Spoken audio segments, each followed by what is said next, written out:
Hi అండి. ఈరోజు sambar పౌడరే use చేయని సింపుల్గా ఈజీగా అయిపోయే టేస్టీ సాంబార్ ఎలా తయారు చేయాలో చూసేద్దామా. దీనికోసం ముందుగా ముల్లంగిని కట్ చేసి సన్నగా కట్ చేసి బాగా వాష్ చేసి పక్కన పెట్టుకోవాలి. అలాగే ఒక 2 టమోటో, ఒక పెద్ద ఆనియన్, ఒక 3 వెల్లుల్లి పొట్టు తీసి పక్కన పెట్టుకోవాలి. దీనికోసం ఒక నిమ్మకాయ అంత చింతపండుని తీసుకొని దాన్ని రసంలా చేసి పక్కన పెట్టుకోవాలి. అలాగే ఒక చిన్న టీ గ్లాస్ అంత కందిపప్పుని ఉడకబెట్టుకోవాలి. టేస్ట్కి సరిపడా ఉప్పు, కారం, ధనియాల పొడి, కొంచెం అంత పసుపు తీసుకోవాలి. ఒక చిన్న కొబ్బరి పీస్ అంత తీసుకొని దాన్ని కట్ చేసి దానికి వెల్లుల్లి యాడ్ చేసి పౌడర్ కొట్టి పెట్టుకోవాలి. ఉడకబెట్టుకున్న కందిపప్పుని కూడా పేస్ట్ లాగా చేసి పక్కన పెట్టుకోవాలి. ఈ రెండింటిని అలా పక్కన పెట్టుకున్న తర్వాత సాంబార్ తిరువాత కోసం ఏమేమి కావాలో చూద్దాం. ఒక చిన్న టీ స్పూన్ అంత ఆవాలు, జీలకర్ర, ఒక 10 మెంతులు, ఒక 2 రెడ్ చిల్లీ, కొంచెం అంత కరివేపాకు, కొంచెం అంత ఇంగువని తీసుకోవాలి. అలాగే కుక్కర్లోనే యూస్ చేయండి. కుక్కర్లో సాంబార్కి సరిపడా ఆయిల్ వేసి ఆయిల్ బాగా హీట్ అయ్యాక మనం పక్కన తీసి పెట్టుకున్న ఆవాలు, జీలకర్ర వీటన్నిటిని కూడా యాడ్ చేయాలి. ఇంగువ కూడా ఇందులోనే యాడ్ చేయండి. ఇంగువ దీంట్లో యాడ్ చేయడం వల్ల ఆ స్మెల్ చాలా బాగుంటుంది. లాస్ట్లో కూడా యాడ్ చేయొచ్చు, కానీ ఈ టేస్ట్ వేరే ఉంటుంది. ఆ పోపు దినుసులన్నీ బాగా వేగాక ఆనియన్ కూడా వేసి బాగా వేపుకోవాలి. తెల్లగడ్డను కూడా యాడ్ చేసి వేపాలి. ఆనియన్ ఎక్కువ వేపకూడదండి సాంబార్కి. కొంచెం అలా క్రంచీగా తగులుతూ ఉంటే సాంబార్లో ఆనియన్ బాగుంటుంది.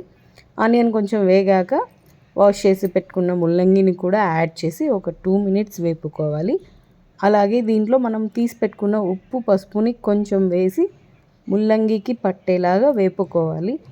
ఇలా వేపుకున్న ముల్లంగిలో కొంచెం ఆయిల్ పక్కకు సపరేట్ అయిన తర్వాత దీంట్లో మనం ముందుగా పౌడర్ చేసి పెట్టుకున్న కొబ్బరి, తెల్లగడ్డ పౌడర్ని, అలాగే ఉప్పు, కారం, ధనియాల పొడి, రిమైనింగ్ పసుపు, ఇలా సిమ్లో వేపడం వల్ల అవి మాడు వాసన సిమ్లో వేపండి ఉంటుంది. ఇలా ఒక 2 మినిట్సే వేపండి, ఎక్కువసేపు వేపాల్సిన పని లేదు. ఇలా అంతా వేగిన తర్వాత మనం కట్ చేసి పెట్టుకున్న టమోటోల్ని కూడా యాడ్ చేసి మూత పెట్టి ఆ టమోటోల్ని మెత్తగా కొంచెం మెత్తబడేంత వరకు మూత పెట్టి వేపుకోవాలి. ఇలా మూత పెట్టి తీస్తూ ఒక 2 మినిట్స్ వేపుకున్న తర్వాత కందిపప్పు వాటర్ని కూడా యాడ్ చేయాలి. కందిపప్పు వాటర్ యాడ్ చేసే ముందు టమోటాలని ఎందుకు మెత్తగా స్మాష్ అయ్యేలాగా వేపుకోవాలంటే ఆ టమోటాలో ఉన్న పులుపు కూడా బాగా పడుతుంది ముక్కలకి అంతా కూడా. ఇలా కందిపప్పు వాటర్ని, చింతపండు వాటర్ని వేసి ఉప్పు, టేస్ట్కి సరిపడా కారం కూడా అడ్జస్ట్ చేసుకొని వాటర్ కూడా రిక్వైర్డ్ కావాల్సినంత వేసుకొని అడ్జస్ట్ చేసుకోవాలి.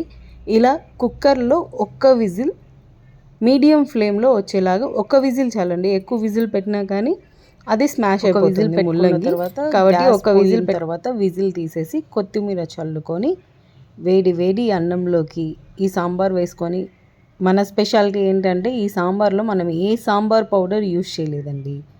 ఇదే ఈ సాంబార్ వెరైటీ చాలా టేస్టీగా ఉంటుంది, ట్రై చేయండి. ఇలా వేడి అన్నంలో సాంబార్ వేసుకొని దానికి కొంచెం బూందీ యాడ్ చేసుకొని వేడి అన్నంతో సాంబార్ టేస్ట్ చేస్తే చాలా బాగుంటుందండి.